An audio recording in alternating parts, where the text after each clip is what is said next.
Advanced tegumi. We've already done simple tegumi. Simple tegumi is where we have 3 techniques, no more. For example, if he comes in to grab me over here, 1, 2, 3. That's a simple tegumi. And what we do with that one is we turn it into a drill where we're coming back at each other. With the advanced tegumi, we don't flow it so much and we take it to the next step. Our single tegumi is designed to give us that first reaction. Our advanced tegumi is giving us options to go in for further control techniques. So we've got 4 advanced tegumi drills that we focus on. The first one is a hammer fist. He might have a knife in his hand, or it might just be with an open hand. And from here, what I'm going to do is start off with agyoke. So my first action over here is to move it sideways as I move my head outwards. My second action is to come up, and I need to be on the tricep. I don't want to be here, the elbow will still come through. I need to be closer to the armpit than the elbow. From there, I'm going to control. I'm going to slide down and grab that wrist, turn it around, grab my head for posture over here, and I'm going to hyperextend that elbow.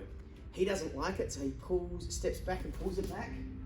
And I'm going to flow into an elbow to his face, which also gives me an arm lock and a lovely little wrist lock over here. He feels the danger, he steps back and pushes into me. From here, I'm going to strike to distract him as I once again set up this arm. So I'm going to try to hang over as far as I can, get my hand high, and then get my elbow and my shoulder low. From here, all I need to do is apply a little bit of pressure over here, and that's going to put a lot of power. If I want to throw him from here, straight over the top in a very devastating technique.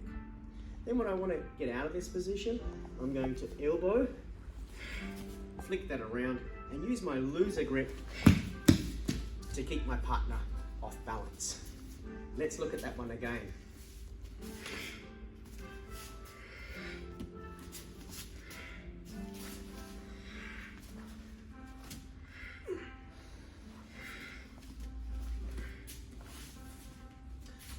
The next one we're going to look at is hammer fist.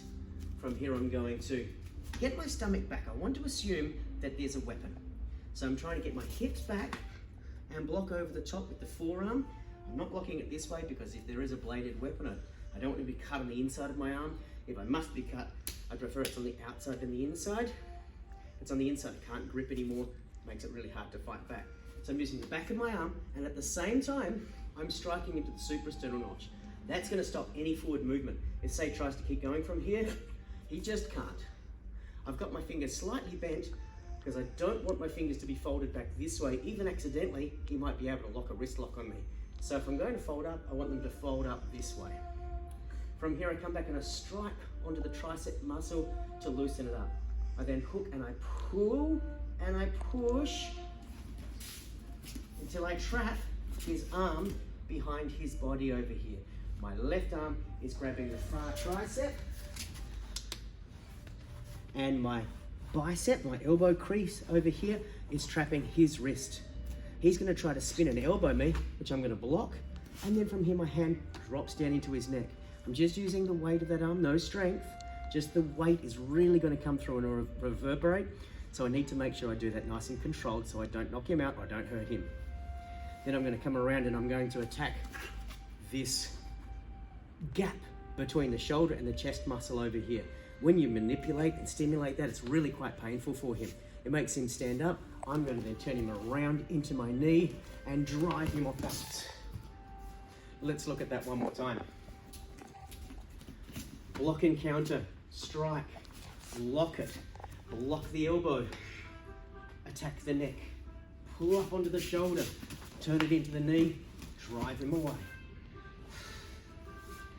Now we've got 2 defenses that we're going to go through for a big haymaker punch, the most common attack in the street, even from an untrained attacker. Everybody's going to hit with the right hand to the head. That's just so common. So we need to know a few ways of dealing with that. The first way we're going to look at is using the spear technique.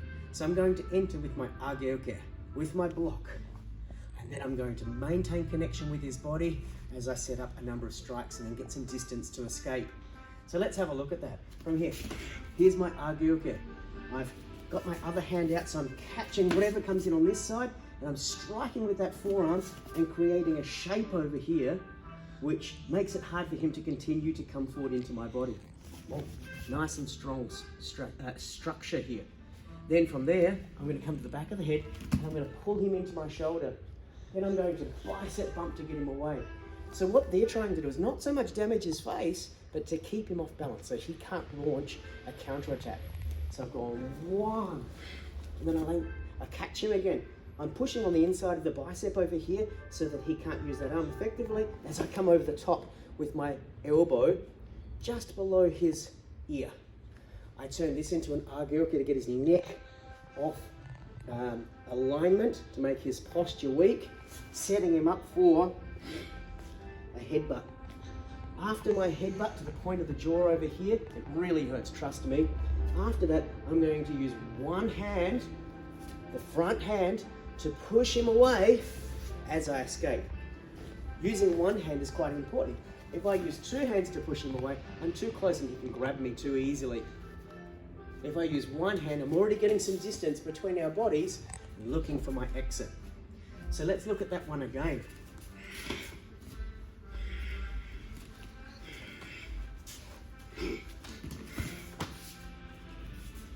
Okay, we've got another Haymaker punch, right Haymaker punch coming through. This time we're going to deal with it differently. So this time I'm going to catch it and counter strike at the same time. And maybe his hand's up, and this doesn't work for me. Okay, so I wanted to grab him perhaps over here so I could throw him, but he got in my way. So instead I'm going to pull back and I'm going to strike down. Once again, I'm not hitting with any muscle. I'm simply letting the arm get heavy and use that to pull him off balance. Then my hands come together like a baseball grip, but I'm going to extend my thumb and forefingers over here. This is called gakon. So I'm using this to trap the painful pressure lines that travel up his wrist to keep him off balance and to straighten his elbow. I come up underneath and I hyperextend his elbow on over the top of my shoulder. He covers up because from here I'm going to flick to the groin. Then from here I'm going to swing him. Nice and fast and a big circle. Strike with the forearm, strike with the knee, control the hip, and again pushing him sideways so he can't get his balance. Let's have a look at that one more time.